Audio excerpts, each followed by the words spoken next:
Kia ora tātou, welcome back to the Wargaming Den.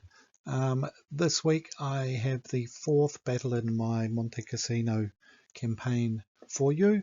We have switched to the left flank of the Allied line and the attempts by 10 Corps to cross the Garigliano River, form a bridgehead and maybe even punch through the Gustav line down along the coast. So the action takes place around the 18th, 19th January. On the 17th, 10 Corps launched three division attack across the river into the teeth of the Gustav line.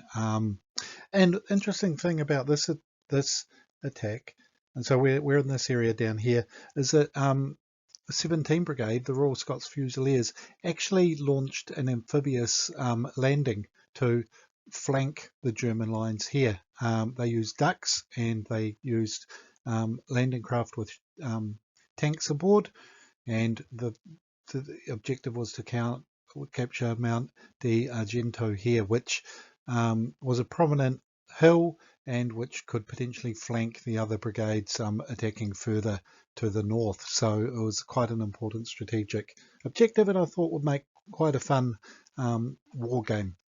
I don't have any ducks, I don't have any landing craft, so how I'm going to do this, as you'll see, is I'm actually going to use the amphibious assault as a flank attack. So we assume that the landings just happened off table and the troops will be moving on to the table as the game progresses. So as with all of the Gustav line, it was very heavily defended. There were pillboxes, minefields, barbed wire. Germans had plenty of time to prepare. The 94th Infantry Division was fresh into the line and were experienced in flexible positional defence. They were backed up by armoured units as well. And so some of the defences in this part of the Gustav line were as strong as the British had yet encountered. So yeah, it wasn't going to be an easy battle by any stretch of the imagination, but I think as an interesting part of the first Battle of Cassino to develop a scenario for, which is what I've done. First up we have the Scottish Infantry, representing elements of the Royal Scots Fusiliers from 17 Brigade. So we've got a First Lieutenant and an NCO, 3 infantry squads, each one's got a bring gun, a squad of Royal Engineers to try and lift some of the fortifications, and they've got demolition charges, a medium machine gun team, mortar, Piat, 6-pounder recce carrier, and they're supported by 2 Shermans and a Staghound armour card. So a total of 14 units, and the British have 1,500 points.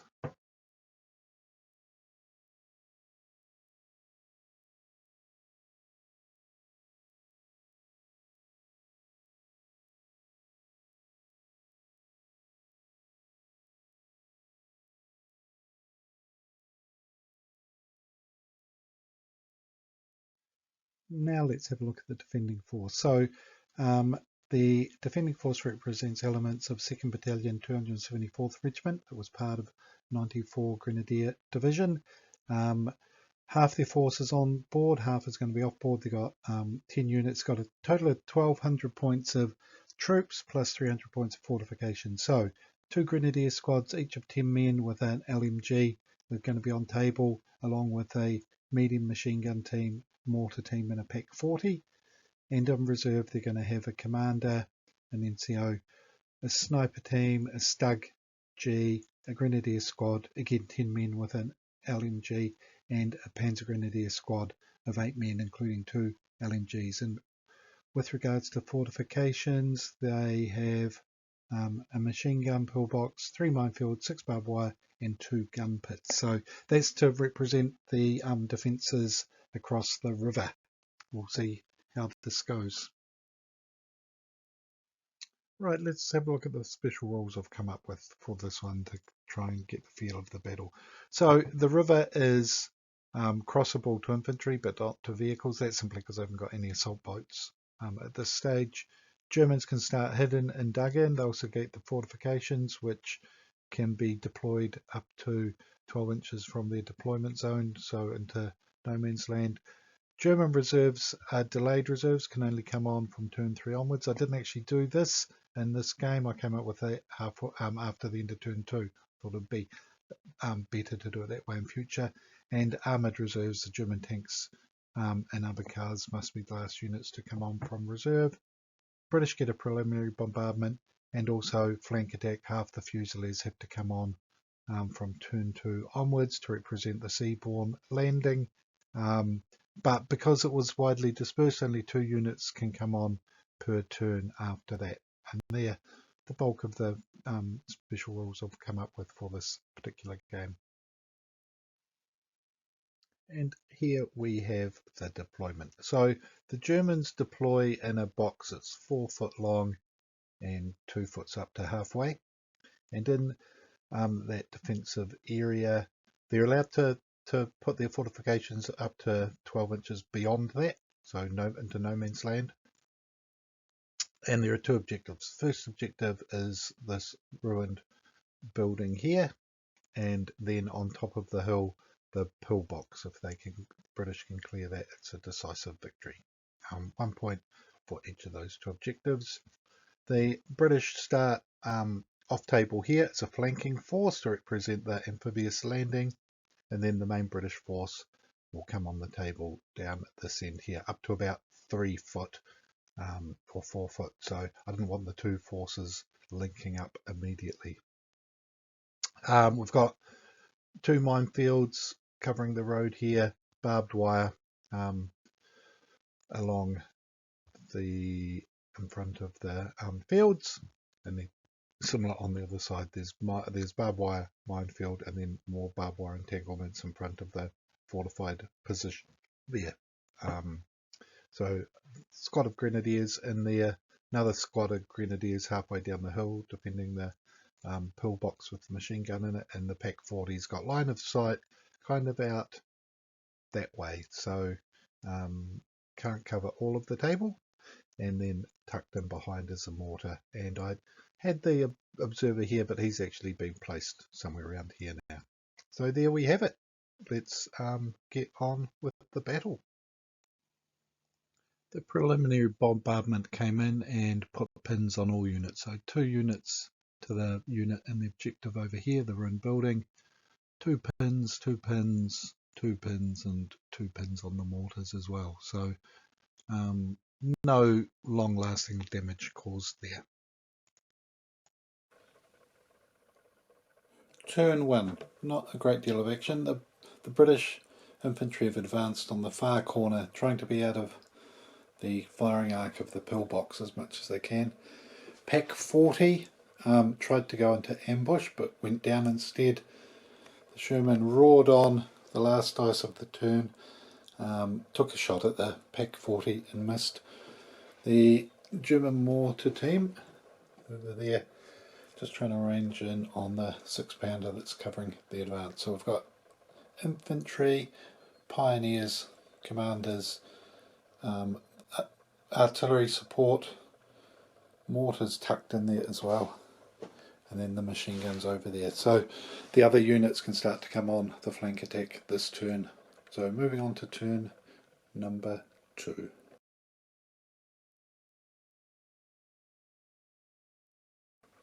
Right, here we go, turn 2. So the Scottish infantry advance across the river, supported by their mortars and 6-pounder. Sherman raced behind the wood here, so out of line of sight of the pack. The pack tried to take a shot at it. The Germans got the first turn, but unfortunately failed on its command roll and went down instead. German reinforcements have started to arrive, so infantry over there. Snipers arrived on top of the hill here. Stug has chugged on, and Panzer Grenadiers, representing the Hermann Göring Panzer Grenadier Division perhaps, have advanced on, and the infantry have gone down here. On the flank attack, the Scottish Fusiliers have started to arrive. We've got a section have moved into the woods, and a recce carrier the advance guard of the flank attack have arrived. So on to turn number 3.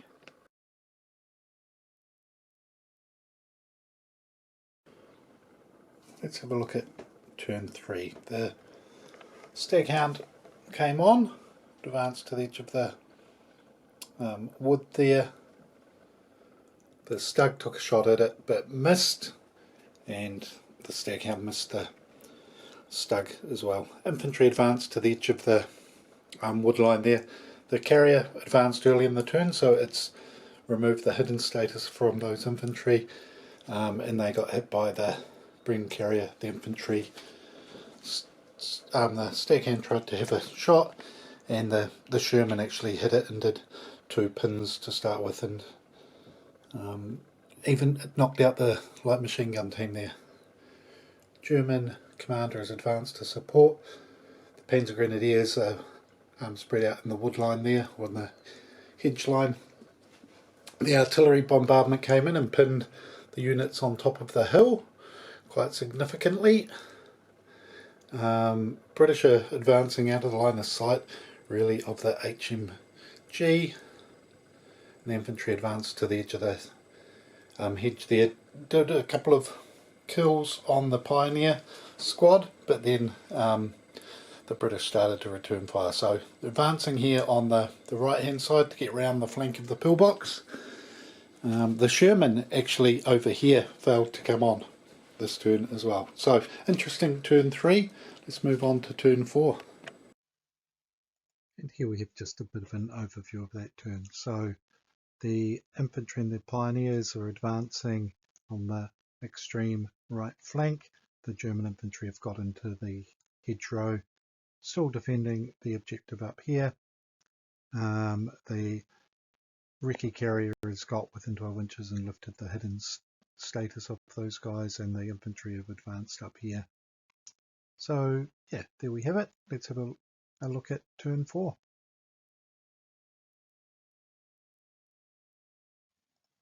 Turn 4 complete. So assaults went in there. The Royal Engineers had advanced. The Germans passed their orders test, even though they had 4 pins on them, and killed the engineers.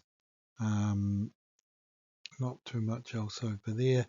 The Sherman had advanced into the woods and took a shot at the Pack 40, rolled a 6 to hit, did 1 wound.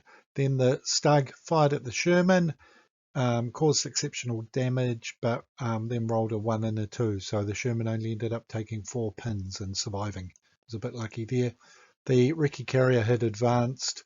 The Scots Fusiliers over here advanced into the open, took some fire from the Panzer Grenadiers along the wood line, the hedge line over here, and also from the infantry here, if I remember correctly. The Sherman advanced, it's just out of sight up here, and not too much happened there. The Staghound had been shot at from the Pack 40 up here on the hill and had recce'd out of the way. So British putting some pressure on this forward objective in this corner, trying to scout round beyond the fields, but have to deal with these guys in the next turn. So things are looking interesting and still in the balance.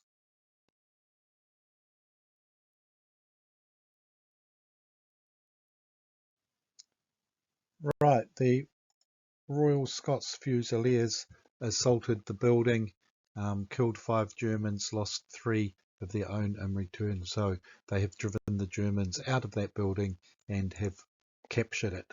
So well done. However, the Panzer Grenadiers that were in that field counterattacked and charged the building. After fierce hand-to-hand fighting, they killed 4 of the Scots Fusiliers, lost 4 of their own. Technically it was a draw, but there were no Scots left in the building, and so the Panzer Grenadiers have claimed it back for the Germans.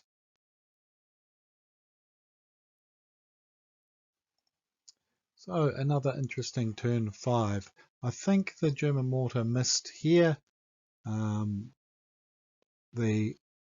British continued to advance around here. They took some incoming fire from the dug-in infantry.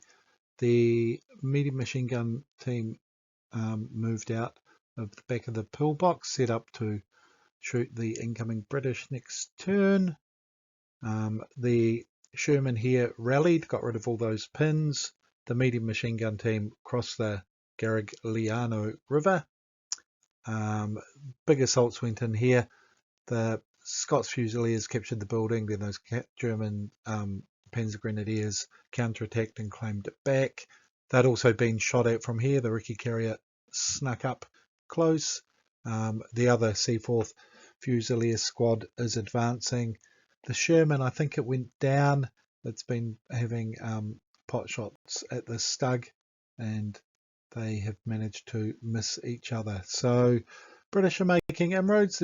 They've captured one objective. They're putting pressure on over here, but will it be enough on turn 6?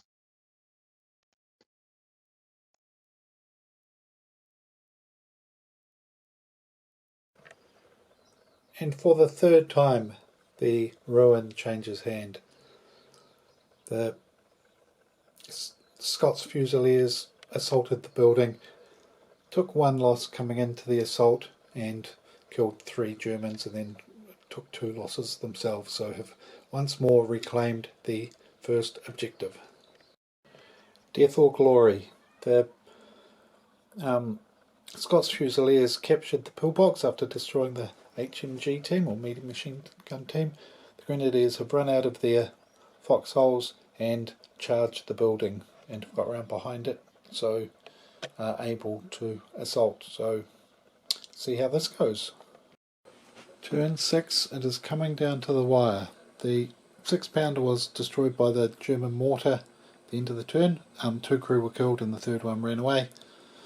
The British mortar, however, had hit the Pack 40 and knocked that out early in the turn. The Scots Fusiliers charged up, assaulted and killed the machine gun team, as we saw, took the building. Then the Grenadiers charged out and counterattacked and fought off the Scots and killed them in hand-to-hand combat. The Sherman here took a shot, got through the side armour of the Stug, but only rolled a 1, put a couple of pins on it, and then the Staghound also hit it, put another pin on the Stug. The infantry are holding that objective. So the British have got one objective, Germans hold on to 1, and that is probably about it. So we'll roll the dice, and on a 4+ there is one last chance, one last turn, and a chance for the British to reclaim that pillbox. There is indeed a turn 7.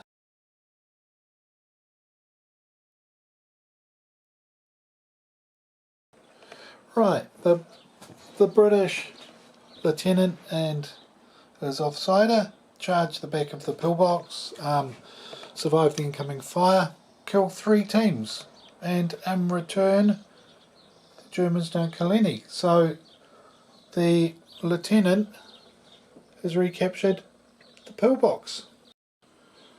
Right, a short turn 7. I just did that assault, and much to my surprise the British captured the pillbox, not destroyed the Grenadiers, took no losses themselves, so they've captured both objectives. Just did the firing here. The Shermans missed the Stug. The Stug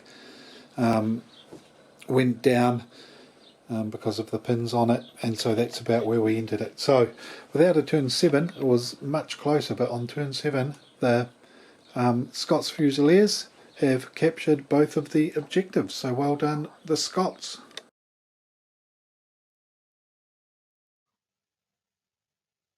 A very hard fought win to the Scots there. Really, death or glory on turn 7 paid off, and they just managed to take that objective.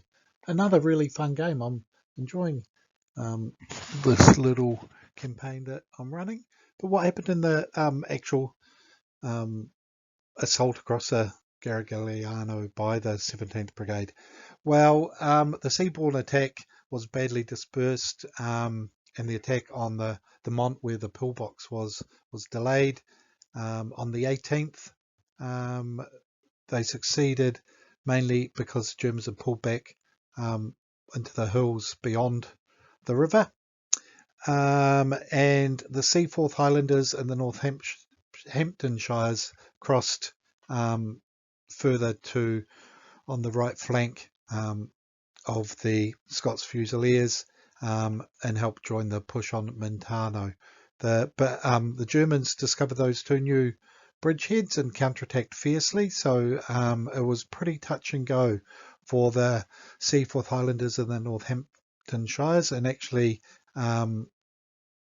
the British had to send in their reserve brigade to reinforce and support and prevent them from being pushed back across the river. So it was very much touch and go. But yeah, as I said, the seaborne assault and the ducks and the landing craft wasn't so successful. They did come ashore and succeed in the end, but they were badly dispersed. And in fact, one of the ducks apparently was swept out to sea and was chugging along beside a British cruiser. I don't know if it wanted a tow into shore from someone or what it was doing, but the next minute a submarine surfaced nearby, and the Royal Scots prepared to shoot at it with a piat.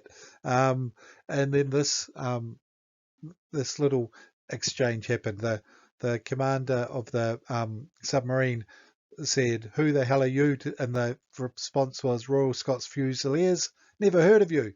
And with that, he closed his hatch and dove. Just one of those many quirky little moments in the war. But in the actual battle 80 odd years ago this week, as it so happens, the British succeeded, and that picture at the bottom of the screen is actually a picture of one of the pontoon bridges across the river in British of the 5th Division crossing the Garigliano towards the fortifications on the far bank. So yeah, so it succeeded. So the next battle is actually going to be the assault on what's it called? Montano. So it's going to be a bit more urban fighting for the next one, but good victory to the Scots. So another win to the Allies in the little campaign that I've got running. So once I get things organised, I will